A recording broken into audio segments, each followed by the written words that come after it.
Hi friends, hope you're doing great. Today I'm going to bring the second episode of our series, Everything You Need to Know About Iranian Cinema. If any one of you haven't seen the first episode, I'll suggest you to go and check out, because in that I am discussing about the new wave of Iranian cinema, and that will help you to understand this episode as well. So I have put the link of the previous episode in the description, so please check it out. Hi friends, I am Rudrarup Sengupta and I am an independent filmmaker and writer from Kolkata, India.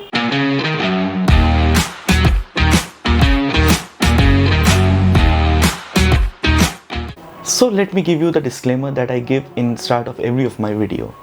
This video is not made for entertainment purpose. It will be more of an informative video and it will be dedicated to serious cinephiles only. As you know, the channel itself is exclusive for serious cinephiles only. From today's episode, we will be starting our discussions on some of the most important filmmakers from Iran. Let me be very clear here.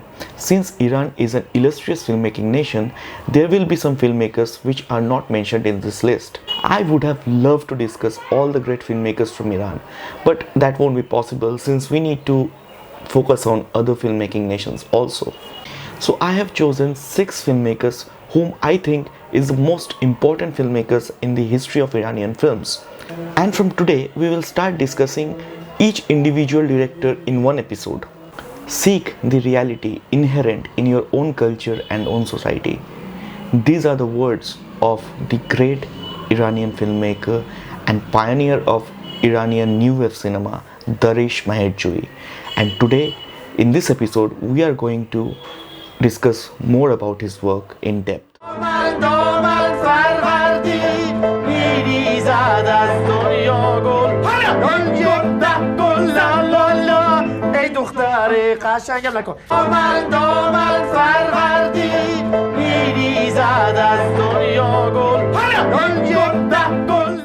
Mahedjoui was fascinated by cinema from a very young age, and the neorealist movement and its films like The Bicycle Thieves by Vittorio De Sica made a huge impact on him. He was so fascinated by cinema that at the age of 12, he made a 35mm projector and rented 2 reels of film and started selling tickets to the neighborhood. This also shows a bit of rebel inside of him, because at that point of time it was a very conservative society in Iran. Despite coming from a very religious background and family, by the age of 15 he lost faith in God, and he said that the face of God has gradually become hazy and I lost my faith. He studied filmmaking and philosophy in the US, and during his college time, one of his teachers was the great French filmmaker Jean Renoir. In 1966, he made his first film, Diamond 33. It was a huge budget film, and it was sort of a parody of the James Bond films. It didn't work well. Mahedjoui was always fascinated with Persian literature, and thankfully after his first film, he went back to his love of Persian literature and adapted a short story by the famous Persian writer Ghulam Hussain Saidi. Saidi also collaborated in the script level, and the film became one of the landmark films in the history of Iranian cinema. Yes, I'm talking about one of the finest Iranian film ever, which is also called as the first film of the new wave cinema, The Cow. This film, starring Izzatullah Intizami, with whom Mahedjoui has collaborated throughout his career, brought national and international fame to Mahedjoui, and he also got a huge recognition throughout the world. It's a compassionate story about an Iranian villager and his beloved cow. The cow is his only possession in life. The cow was also the sole milk provider in the village. And when Hassan is out of the village, the cow mysteriously dies in the barn, presumably while giving birth. The other villagers bury the cow because they think that Hassan won't be able to take this bad news, and they say that the cow has run away.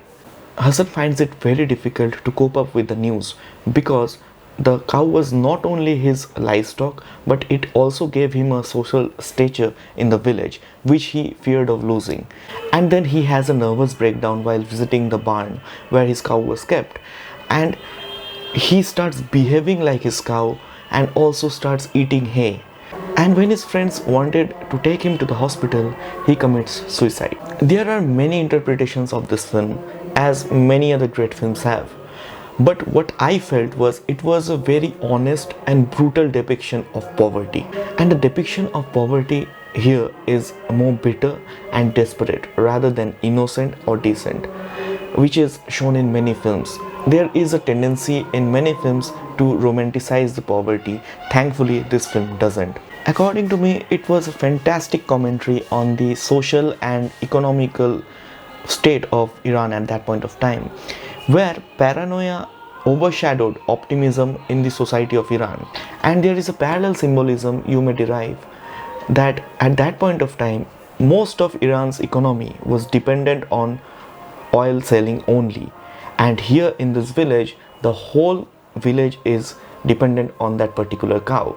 So it was a fantastic depiction of the time that Iran was going through under the monarchy. It also talks about the social alienation, that how his social stature was dependent on the cow, and when it was not there, it drove Hassan into alienation by his own.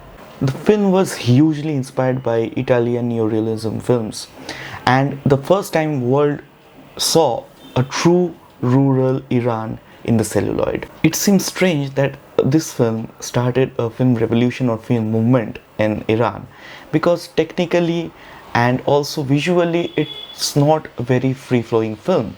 But the aim of the film was not to be aesthetically brilliant, but rather to unleash the true social, economical and political scenario of Iran at that point of time. And that's where it is so important and so honest film. If you want me to discuss more about the technical aspects of the film, I can make another video on it totally, where I will discuss in depth about the technical aspects of the film. Just write in the comments if you want me to make this video. As I told in my last video, that the Iranian filmmakers have went through a lot of hardship while making and releasing their films, and The Cow is a perfect example of that. So this film got banned even after getting funding from the government itself, because the co-writer of the film was Saidi, who was one of the harshest critics of the Pahlavi government, which was the last royal dynasty government of Iran. When it was released in 1970, it got huge appreciation, but even then it was denied the export license. In 1971, the film was smuggled out of Iran and was submitted in the Venice Film Festival, where it was hugely appreciated even after having no subtitles. So I think the moral of the story here is that art finds its own way, and sometimes in monarchy, I think the artists need to behave like bandits. After the complications of The Cow, Meherjui wanted to make a no problem film, and in 1971 he made a comedy which was named Mr. Knife. The story of Mr. Knife is a simple one. It shows the difference between the city life and the rural life of Iran. In this story, a simple man from the village comes to Tehran to get a living and also to marry. But he is betrayed in every step. It's a simple yet powerful narrative about how the city of dreams rejects a man just because he is naive. And there is also an underline of the lack of work, lack of employment that was going throughout the time, because there were so many con artists, so many people to betray a man coming from village in the city, because they don't have much to do, they don't have more ways of living. Mr. Knife got a lot of domestic awards and was also screened at the Moscow International Film Festival. Then came one of his most acclaimed film. I will say it's one of his most ballsy films, The Cycle. The story of the film is about a boy who is finding it very difficult to find medical treatment for his ailing father, as they are very poor. And during this, he gets involved in an illegal racket which exploits poor, marginal people just outside of the city. And these people are exploited for their blood. This film was based on actual black market of blood that was going on around that time. This shows the horror of the time when Iran was under the monarchy and during its final few years. This film was banned due to the opposition of the medical board of Iran. At that point of time, it was banned for 3 years, but in 1978 when it was released, it was hugely appreciated worldwide, and it was also compared to great filmmakers' films like Louis Buñuel's The Forgotten One and Paolo Pasolini's Akhenaton. So these were the most notable works of Meherjoui's pre-revolution Iran. While the revolution was going on at its peak in 1978, Meherjoui also stated that he did his part in the revolution, and he shot hours and hours of reels while the demonstrations were going on in the street. Post-revolution, he made many films, and one of his most notable work was Hamoon.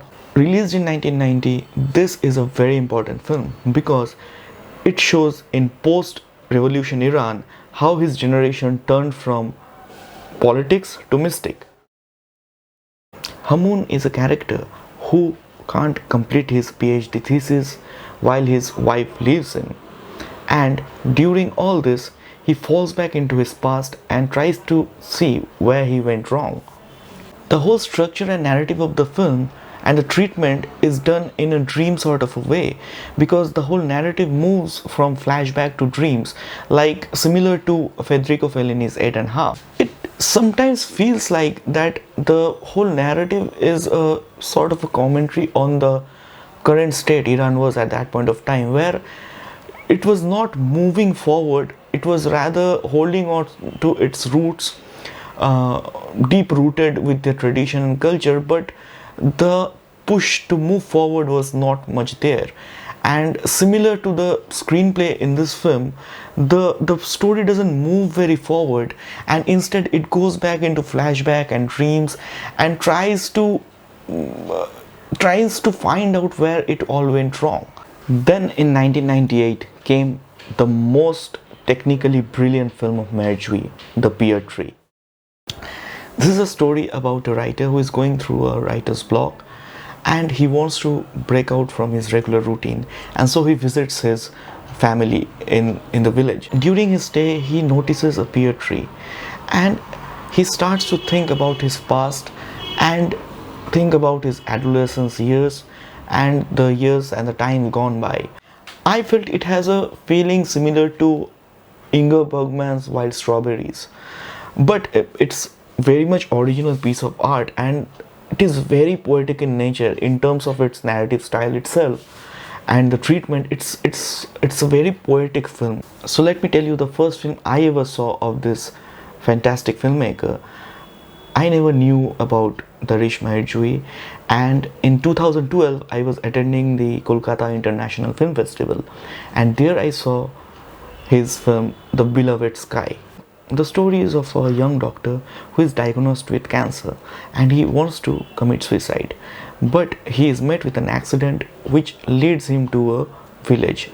The film has a lot of magical components to it, and it didn't got a lot of recognition, but this film holds a very special place in my heart because this introduced me to Meherjoui's work, which when I start cultivating his work, I was astonished. I didn't knew about this director. So this concludes our first episode of in-depth discussion about Iranian filmmaker. In the next episode, we'll be bringing in another great Iranian filmmaker and we'll discuss more about his work. And till then, if you have liked our video, do share, like it, and also subscribe to the channel. Keep supporting us. Thank you.